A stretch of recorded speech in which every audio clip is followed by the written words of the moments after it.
Leo tunasafiri hadi ndani ya ardhi takatifu kushuhudia mkasa wa kweli uliostaajabisha ulimwengu mzima. Huu ni mkasa wa wachimbaji 33 wa madini waliofukiwa na kifusi kizito cha tani maelfu ya maelfu, waliozikwa wakiwa hai wakisubiri muujiza, huku akijua fika kuwa msaada uko mbali kupita maelezo. Takriban siku 69 walikaa mafichoni na chini ya ardhi hiyo, lakini cha kustaajabisha ni kwamba wakati wa uokoaji wote 33 walitoka wakiwa hai.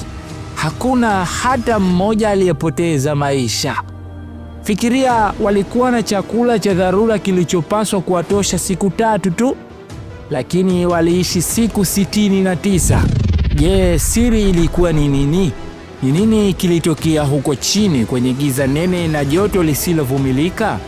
Je, ni nguvu ya imani au kuna siri nyingine iliyowabakisha hai? Mimi sina maneno mengi. Ungana nami tunapofungua ukurasa wa simulizi hii ya kusisimua.